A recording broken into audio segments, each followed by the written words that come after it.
최덕신 변호사의 법률체크. 오늘은 고소기간과 공소시효에 대해서 좀 말씀을 드려볼까 합니다. 범죄 피해를 당했을 때 피해자는 언제까지 고소를 할 수 있을까요? 먼저 고소기간과 관련해서 좀 말씀을 드리도록 하겠습니다. 고소라고 하는 것에 대해서는 다 아시죠? 고소란 범죄 피해자 또는 그와 일정한 관계가 있는 고소권자가 수사기관에 대해 범죄 사실을 신고하여 범인의 처벌을 구하는 의사표시를 말합니다. 고소권은 피해자의 자발적인 구제를 위한 적극적인 형사 절차로의 참여권으로서의 의미를 가집니다. 고소기간은 형사소송법 230조 1항에서 규정하고 있는데, 피해자의 고소권 행사와 관련하여 친고죄에 대하여는 범인을 알게 된 날로부터 6월을 경과하면 고소하지 못한다. 범인을 알게 된 날로부터 6월을 경과하면 고소하지 못한다라고 규정함으로써 고소권 행사의 기간을 정하고 있습니다. 따라서 친고죄의 경우 범인을 알게 된 날로부터 6개월이 경과한 후 피해자가 고소권을 행사할 경우 공소기각이 되기 때문에 주의를 할 필요가 있습니다. 6개월 넘어간 친고죄의 경우에는 고소를 할 수가 없다. 그럼 친고죄라는 건 뭘까요? 친고죄는 범죄의 피해자나 법률이 정한 자의 고소가 있어야만 공소를 제기할 수 있는 범죄를 의미합니다. 고소가 없으면 공소를 제기할 수 없는 범죄죠. 이 친고죄의 종류에는 고소가 있어야만 공소를 제기할 수 있는 친고죄로는 사자 명예훼손죄, 죽은 사람에 대한 명예훼손, 모욕죄, 비밀침해죄, 업무상 비밀누설죄가 있습니다. 친고죄의 경우 범인을 알게 된 날로부터 6개월을 경과하면 고소할 수 없으나 형사소송법 제230조 1항 단서는 고소할 수 없는 불가항력의 사유가 있는 데에는 그 사유가 없어진 날로부터 기산한다라고 명시하여 고소기간의 예외를 규정하고 있습니다. 고소할 수 없는 불가항력의 사유와 관련해서 판례는 고소할 수 있는 능력이 없다거나 피고인 등에 의하여 외포된 상태에서 겁을 먹은 강박된 상태에서 도저히 고소할 수 있는 상황이 되지 아니하는 경우 등을 뜻한다고 해석하고 있습니다. 극히 예외적으로 인정하고 있는 경향이므로 친고죄 고소 시에는 반드시 고소기간 도과에 주의해야 합니다. 그러면 친고죄가 아닌 경우에도 고소기간에 제한이 있는지를 한번 살펴보도록 하겠습니다. 친고죄가 아닌 경우 고소기간에 제한은 없습니다. 단 성폭력 범죄의 처벌 및 피해자 보호에 관한 법률사항에 범죄일 경우 종래 1년의 고소기간이 있었으나 2013년 4월 5일 법이 개정되면서 이러한 기간의 제한이 사라졌습니다. 그렇다면 친고죄가 아닌 경우에도 6개월이 친고죄가 아닌 경우에는 6개월이 도과하여도 모든 범죄의 고소권을 행사할 수 있을까?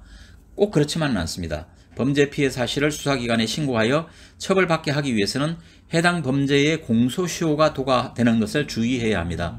자, 고소는 언제까지 할 수 있지만 공소시효가 도과된 사건의 고소는 사실상 불가능하다. 그러면 공소시효는 뭘까요? 공소시효라고 하는 것은 범죄 행위가 종료한 때로부터 공소라고 하는 것은 법원에 기소하는 거죠. 기소를 제기하는, 공소가 제기되지 아니하고 일정 기간이 지나면 그 범죄인을 처벌할 수 있는 형벌권이 소멸하는 제도입니다.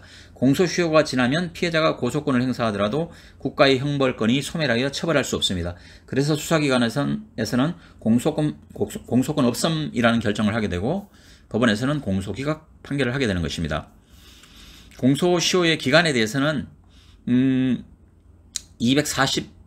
형사소송법 249조에서 규정하고 있고요.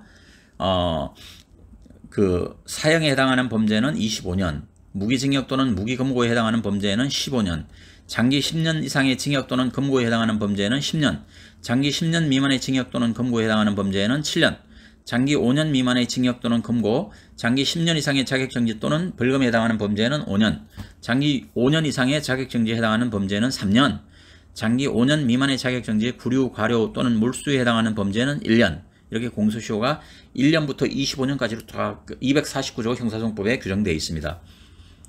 그리고 공소가 제기된 범죄는 판결의 확정이 없이 공소를 제기한 때로부터 25년을 경과하면 공소시효가 완성한 것으로 간주한다라는 2항의 규정도 참고해 주시기 바랍니다. 공소시효의 기간은 형사소송법 249조에서 규정하고 있고 말씀드렸고요. 공소시효를 확인하기 위해서는 형법에서 고소하고자 하는 범죄를 찾고 해당 법률에 규정되어 있는 법정형을 확인한 후 그 법정형에 따라 형사소송법 249조에서 규정하고 있는 공소시효 기간을 찾으면 됩니다. 법정형이라고 하는 것은 법에 정해져 있는 형벌에 관한 내용입니다. 예를 들어 형법 제347조 사기죄죠. 사기죄의 경우에 가장 중한 법정형인 10년 이하의 징역을 기준으로 249조에 따르면 3호에 7년의 공소시효가 적용된다는 것입니다. 공소시효에 예외가 있습니다. 공소시효는 사람을 살해한 범죄인 경우에 적용되지 않습니다. 형사처분을 피할 목적으로 범죄를 저지른 이가 해외로 도주할 경우 정지됩니다. 자, 이 형사처분을 피할 목적으로 해외로 도주할 경우 정지되는 이 규정이 매우 중요합니다. 법률적인 어떤 그런 그 해석 여지가 있는 부분들이 많이 있기 때문에 잘 검토하셔서 공소시효가 남아있는지, 공소시효가 다 토과된 건지를 확인해야 합니다. 10년이 지났다고 해서 무조건 나는 공소시효가 지났어.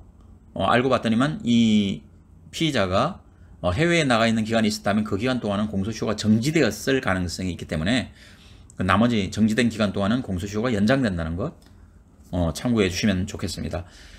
그리고 성폭력 범죄의 처벌 등에 관한 특례법에 따른 예외가 있습니다. 아동 청소년 대상 성범죄의 경우 공소시효가 진행되지 않습니다. 피해자가 성년에 달한 날로부터 다시 공소시효가 진행되고요. 따라서 성년이 된 피해자가 아동 청소년 시기에 이번 범죄 피해에 대하여 고소하고자 할 때 공소시효 도과를 주의해야 합니다. 13세 미만의 사람 및 신체적인 또는 정신적인 장애가 있는 사람이 피해자인 경우 입법자는 그 보호를 더 두텁게 하여 공소시효를 적용하지 않고 있습니다. 또한 성범죄의 경우 다른 범죄와는 다르게 DNA 증거 등 그 죄를 증명할 수 있는 과학적인 증거가 있는 때에는 공소시효가 10년 연장된다는 것도 참고해 주시면 좋겠습니다. 이상 고소기간과 공소시효에 대해서 말씀드렸습니다. 감사합니다.